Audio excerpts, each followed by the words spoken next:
La maquinaria de guerra rusa comienza a resquebrajarse, y lo que siga podría sacudir al mundo. A simple vista, puede parecer imposible que Ucrania venza a Rusia, pero la realidad podría sorprenderte. Desde un fondo de guerra que se agota rápido, hasta tácticas ucranianas que han frenado la capacidad central de Rusia para hacer la guerra. Esta es la verdad sobre lo cerca que Rusia está de perder y por qué eso podría ser aún más peligroso que si hubiera ganado. Actualmente, Rusia sigue avanzando lentamente por el este de Ucrania, tan lento de hecho que le tomaría más de un siglo llegar a Kiev. Pero Rusia se quedará sin poder mucho antes de eso. A finales de 2024 y principios de 2025, Rusia sufría sus mayores bajas diarias de la guerra. En este momento, el destino de Ucrania depende de dos factores: el apoyo de Occidente a Ucrania y la disposición del pueblo ruso a seguir tolerando niveles realmente apocalípticos de bajas. Ucrania recibió un impulso inesperado cuando la actual administración estadounidense rompió relaciones con Vladimir Putin en Moscú. Estados Unidos cambió de rumbo y el presidente anunció que aumentarán el apoyo a Ucrania. Se prometieron nuevos interceptores de misiles, baterías Patriot completas y más, y Estados Unidos dio a Putin 50 días para reevaluar la situación. Esto ha unido a gran parte de Europa, que temía el retiro de Estados Unidos de la guerra. Con el renovado apoyo de Estados Unidos, aumenta la esperanza de que Ucrania derrote a Rusia, pero sigue siendo frágil, ya que la mayoría de las naciones europeas aún evitan los sacrificios necesarios para asegurar la victoria ucraniana. Todo el continente está al filo y podría inclinarse hacia cualquier lado. Hace mucho tiempo, Putin movilizó la economía rusa para la guerra, poniéndola en una posición para amenazar mucho más allá de Ucrania en un futuro cercano. Sin embargo, Rusia enfrenta desafíos, especialmente por el aumento de sanciones de Estados Unidos contra quienes apoyan su esfuerzo bélico. India y China, grandes consumidores de petróleo ruso, bajaron sus importaciones por miedo a sanciones de Estados Unidos. Aún así, Rusia sigue recibiendo tecnologías y materiales clave, principalmente de China e India. En cuanto a mano de obra, Rusia está llegando al límite de cualquier tipo de reclutamiento fácil para alimentar el voraz apetito de cadáveres que impulsa el esfuerzo bélico ruso. En los primeros 3 años de la guerra, Rusia recurrió a tácticas de reclutamiento dudosas y a muchos voluntarios desesperados, principalmente de comunidades pobres y marginadas. Rusia realizó una limpieza étnica legal, dando altos salarios a rusos pobres, frecuentemente de minorías étnicas. Los funcionarios rusos han sido acusados frecuentemente de no entregar los paquetes salariales prometidos o de retenerlos hasta el final de un alistamiento exitoso y luego enviar a esos nuevos reclutas directamente a las zonas más mortales del frente. Si mueren antes de completar su alistamiento, su familia no recibe el bono ni el paquete salarial prometidos. Pregúntenle a la familia de Derek Hoffman, estadounidense que se mudó a Rusia para buscar la ciudadanía. Hoffman se enlistó en el ejército ruso y pronto comprendió lo que eso implicaba. Como soldador, le prometieron que estaría tras las líneas o como corresponsal de guerra. En menos de 2 semanas, se alegó que lo habían enviado al frente. Al principio, algunas fuentes dijeron que el señor Hoffman fue asesinado, pero su familia lo niega. Los problemas de reclutamiento podrían ser la perdición de Rusia. Así como ya se agotan rusos pobres, minorías étnicas y prisioneros, ahora toca reclutar en grandes ciudades. Esto es algo que Putin ha evitado durante años, porque sabe que las familias de las ciudades metropolitanas rusas le crearán muchos más problemas políticos que las familias pobres del campo. Viola el contrato social que el régimen corrupto de Putin hizo con los rusos desde el inicio. Su gobierno puede ser corrupto, mientras no afecte a la gente. Seguir una guerra desastrosa puede hacer que Putin pierda el apoyo político necesario, acercando la victoria a Ucrania. ¿Pero qué pasa si gana? Regiones ocupadas, liberadas y fuerzas rusas expulsadas humillantemente tras la frontera. Y después, está el costo político de una derrota que Putin difícilmente soportará. Tras años de propaganda y mostrar un Estado ruso fuerte, una derrota en Ucrania mostraría que su ejército es un tigre de papel, incapaz de enfrentar la amenaza para la que fue creado, la OTAN. Desde un punto de vista militar solamente, esto podría resultar letal para Putin. Putin podría encontrarse enfrentándose a hordas de soldados desilusionados y enojados, muchos de los cuales todavía están esperando los beneficios o paquetes salariales prometidos. Una repetición de la revolución que llevó a los comunistas al poder en la Primera Guerra Mundial. En 2023 vimos un adelanto cuando Yevgeny Prigozhin, líder del grupo Wagner, marchó hacia Moscú con mercenarios. Aunque contaba con solo unos cientos de hombres, el ejército de Prigozhin repelió ataques aéreos mientras avanzaba hacia Moscú desde la frontera con Ucrania. Tomaron una ciudad rusa clave y expulsaron a sus líderes militares. El personal militar entre Prigozhin y Moscú no solo no detuvo su avance, sino que lo permitió al negarse a enfrentar a Wagner. Prigozhin canceló todo luego de que el presidente de Bielorrusia, Alexander Lukashenko, negoció un acuerdo. Prigozhin fue asesinado meses después con una bomba en su avión privado. Una marcha así de veteranos es algo que Putin aún teme que ocurra. Con el descontento creciente no solo por la guerra, sino también por el incumplimiento de los beneficios y pagos prometidos, podría suceder mucho antes de lo que Putin podría predecir. El Fondo de Riqueza Soberana de Rusia, su reserva de guerra, se está agotando rápidamente. Sin acceso a sus activos incautados en el extranjero, Rusia depende de sus fondos de riqueza para financiar la guerra y enfrentar el malestar político. Rusia solo cuenta con unos 50.000 millones de dólares en activos líquidos. Antes tenía más de 110.000 millones en 2022. En un año más, este fondo casi con toda seguridad estará completamente agotado, poniendo el costo de la guerra totalmente sobre el presupuesto estatal regular, que ya está teniendo déficits considerables. Las naciones pueden tener déficits en tiempos de guerra. La economía francesa continuó resistiendo durante la Primera Guerra Mundial, incluso mucho más allá de lo que técnicamente podía permitirse. Rusia, con el mayor número de sanciones históricas, ya enfrenta dificultades para obtener materiales para armas avanzadas. También está la pregunta de cuánto soportará el pueblo ruso por una guerra de agresión fallida. Una derrota militar probablemente enfurecerá a la población rusa, respaldada por millones de veteranos con discapacidades o traumas psicológicos no resueltos. El Estado ruso podría enfrentar a su ejército contra su propio pueblo, y existen dudas sobre cuántos soldados actuales obedecerían esas órdenes. La mayoría eran civiles hasta hace poco, y aún no reciben los salarios y beneficios prometidos. Todo lo que se necesitaría es que una persona carismática explotara la situación, y Putin se encontraría enfrentando a un ejército local decidido a reemplazarlo. Algunos en el círculo de Putin podrían pensar que, tras perder en Ucrania, Putin ahora es vulnerable. Como cualquier dictador, Putin mantiene el control cultivando cuidadosamente su círculo interno y enfrentándolos entre sí.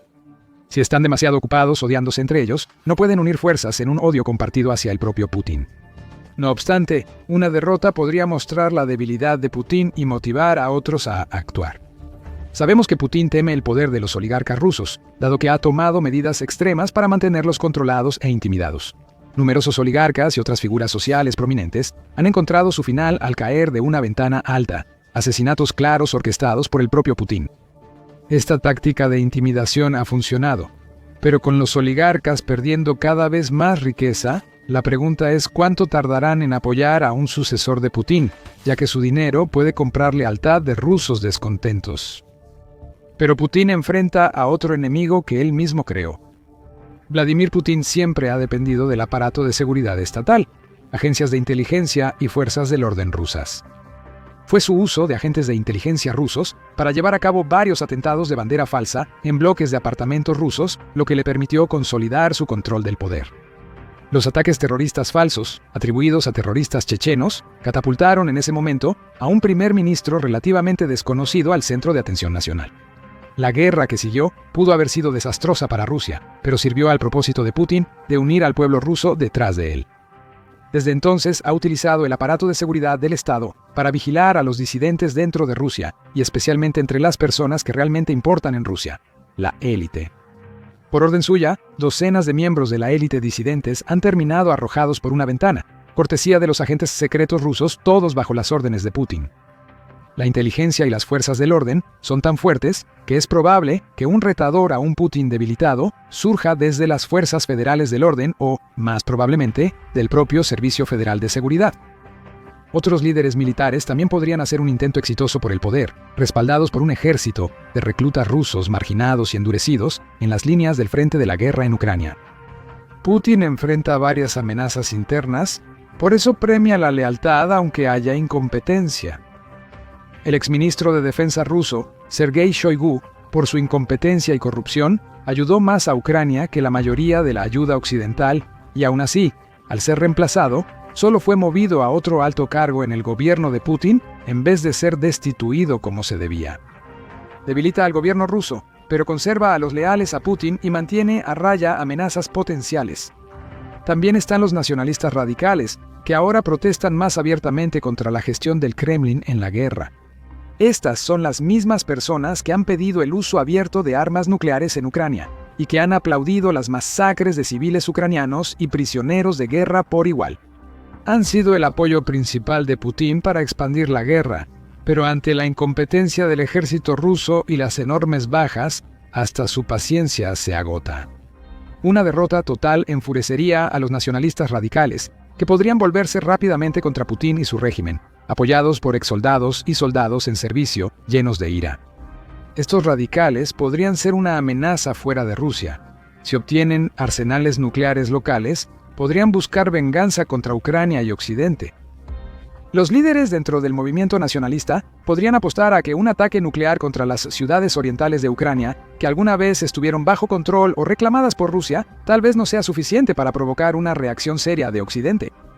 O quizá pensarían que, como en un conflicto convencional, Occidente temería castigar a Rusia por usar armas nucleares.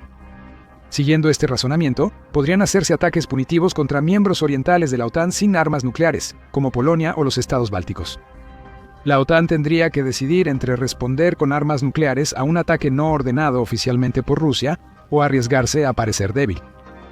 Cualquiera de las dos opciones podría hacer que el conflicto se salga completamente de control.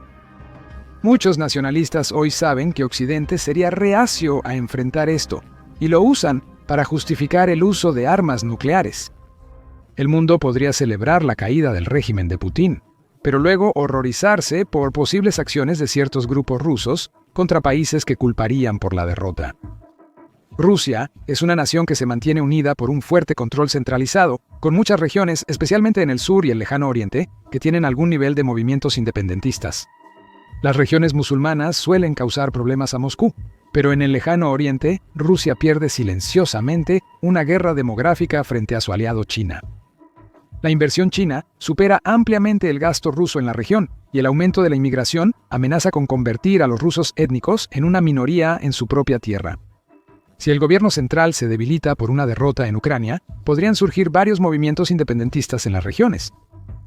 El terrorismo aumentaría drásticamente casi de la noche a la mañana, especialmente contra ciudades cosmopolitas y de mayoría étnica rusa como Moscú y San Petersburgo. En el lejano oriente surge una amenaza mayor: perder grandes territorios ante China. China ha dejado claro desde hace años que quiere recuperar el territorio cedido por su antiguo gobierno imperial a los zares rusos. Actualmente, esas zonas tienen abundantes recursos como petróleo y gas que Pekín codicia. China busca reducir su vulnerabilidad estratégica, ya que la mayoría de su petróleo llega desde Medio Oriente por rutas marítimas indefendibles. Ya los cartógrafos oficiales chinos han comenzado a imprimir mapas con los antiguos nombres chinos para estos territorios rusos. La inmigración e inversión en el lejano oriente ruso parece responder a un plan orquestado, no a una coincidencia. Si colapsa o se debilita el gobierno central, China podría imitar a Rusia y alegar que debe proteger a los chinos étnicos en territorio ruso. Las tropas rusas, ya debilitadas por años de combates en Ucrania y probablemente sin mucha convicción en el gobierno de Moscú, tendrían que enfrentarse a fuerzas chinas modernas, completamente equipadas y mecanizadas.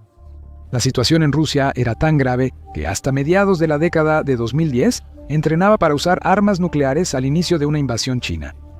El conflicto podría volverse nuclear o, sin mucha violencia, las tropas rusas desmoralizadas y superadas dejarían entrar a los chinos. Aún así, un general ruso rebelde puede ordenar usar armas nucleares. Con un gobierno central débil, o quizás ninguno en absoluto, no habría verdaderos controles a su poder para hacerlo. Sea cual sea el destino del gobierno ruso, su economía será destruida si pierde ante Ucrania.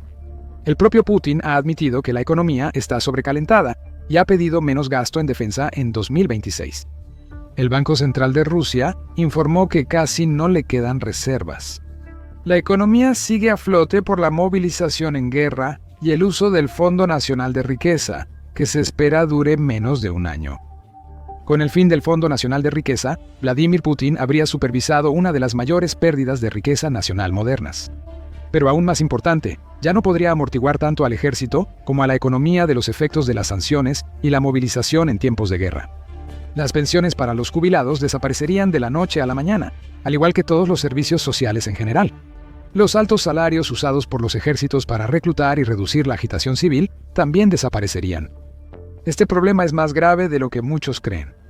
En un conveniente ejercicio de gimnasia mental, la sociedad rusa ha encontrado una manera de hacer lo que históricamente siempre ha hecho: evitar culpar al gobierno por la muerte desenfrenada de la población y, en cambio, echarle la culpa a los muertos. Si ese dinero se termina, ya no habrá excusas para esconderse. Mueren personas por la corrupción e incompetencia del gobierno. Incluso el pueblo ruso, increíblemente tolerante a las bajas y para quienes la vida históricamente no vale mucho, encontraría eso difícil de aceptar. La movilización de la economía rusa para la producción bélica ha ayudado a evitar el colapso. Pero en realidad Putin está quemando la vela por ambos extremos. La producción en guerra puede impulsar la economía por años, pero al hacerlo se autodestruye. A diferencia de los bienes y servicios de consumo, los bienes de guerra no producen ningún valor económico a menos que se utilicen para la conquista. Un tanque, una vez hecho, no da retorno de inversión, solo genera más gastos en combustible, mantenimiento y municiones. La economía rusa parece resistir las sanciones y el costo de la guerra en Ucrania, pero está destinada al desastre cuando termine el conflicto. Sin inversiones extranjeras y el levantamiento de las sanciones, la economía rusa no puede soportar el costo de la derrota ni de la victoria. Paradójicamente, debe seguir luchando para evitar el colapso. Por eso, incluso en épocas de mejores relaciones, Estados Unidos ofreció a Putin dialogar sobre sanciones y acuerdos energéticos. El objetivo era crear un aterrizaje económico suave, la única esperanza real de Rusia para pasar de la guerra a la paz sin una catástrofe. Y aún así, no solo parece que Estados Unidos ha dado un giro de 180 grados respecto a Rusia, sino que es extremadamente improbable que el resto del mundo simplemente perdone a Rusia por sus numerosos crímenes de guerra y su agresión desenfrenada. Europa en particular, la más amenazada por Rusia e incluso víctima de sabotaje cinético y asesinatos por parte de la inteligencia rusa, es poco probable que simplemente levante las sanciones en el momento en que termine la guerra. Esto significa que la economía rusa va directo hacia un muro de ladrillos inminente, un desastre que empeoraría si Rusia pierde y es obligada por la comunidad internacional a pagar reparaciones a Ucrania. De hecho, la posibilidad de que una Rusia armada con armas nucleares colapse podría ser lo que obligue al mundo a levantar sus sanciones de todos modos. No es ni justo ni correcto, pero si las opciones son mantener a Rusia intacta y su arsenal nuclear bajo control, o arriesgarse a una guerra civil y que las armas atómicas caigan en manos desconocidas. Es probable que el mundo intente evitar que Moscú caiga. El fin de la guerra en Ucrania podría provocar otra si Moscú realmente cae. Con un colapso catastrófico del régimen del Kremlin, la OTAN e incluso China podrían no tener otra opción más que invadir territorio ruso y llevar a cabo ataques aéreos agresivos, todos dirigidos a las capacidades nucleares de Rusia. Fuerzas especiales occidentales con apoyo de paracaidistas y fuerzas mecanizadas podrían incursionar en Rusia para tomar instalaciones y reservas nucleares, enfrentando al ejército y separatistas rusos. Si apoderarse de ellas no es posible, podrían optar por realizar ataques aéreos a gran escala y destruir estas instalaciones y reservas en el lugar. Hay muchos futuros posibles para una Rusia derrotada en Ucrania, y la mayoría serían una pesadilla para el mundo civilizado. Nunca ha colapsado una potencia nuclear, pero Rusia podría ser la primera y esto tendría consecuencias desastrosas para todos, sin importar dónde vivas. El ganador del colapso de Rusia podría sorprenderte. Mira por qué China quiere que Rusia pierda la guerra en Ucrania, o haz clic en este video en su lugar.